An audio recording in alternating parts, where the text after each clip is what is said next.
Halito, halito, halito. Chimichokma Ankana, Brian Oaster, Alapat High Country News. California is sometimes seen as a model for environmental standards, but that's not the case in frontline communities like Wilmington.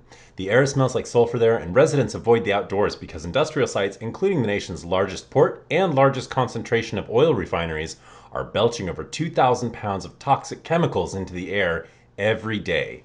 For a collaboration between HCN and Grist, reporter Adam Mahoney spoke with dozens of Wilmington households. He found cancer spanning generations, plus myriad other health problems.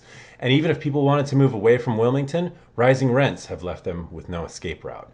These marginalizing health and environmental problems are at work in other places too, like West Eugene, Oregon, where HCN's Kylie Mohr reports about a wood treatment plant closing down. They've been pumping toxic waste into the air, soil, and water since the 40s. And now they're just like, well, we don't have the money to clean it all up. What do you want? Community members whose children have gotten cancer are saying there's no mechanism to hold the polluters accountable. So what's the answer? New zoning restrictions? Risk bonds? Buffer zones? No word yet on anyone suggesting that these bankrupt corporate polluters should be relegated to a life of indentured servitude in public health and environmental cleanup. I'm certainly not suggesting that. Are you? Did you know that the nation's second biggest waterfall, second only to Niagara, lives in the West? It's true, but you've probably never visited the Niagara of the West because there's no way to access it. For the last century, Willamette Falls has been crusted over with industrial structures blocking the public from this natural wonder.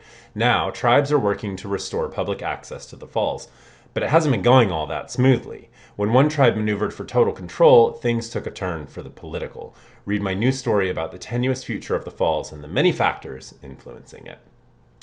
Also, I've been fangirling out over Leah Sotilli's new book, When the Moon Turns to Blood. In fact, I got to see her talk about it at Powell's Books this week. Don't worry if you missed it. Kylie Mohr asked Sotilli what it was like to write about bloody Mormon fundamentalism. Check it out at hcn.org. I'm Brian Oaster, and now you know the West. Chipi la chiki.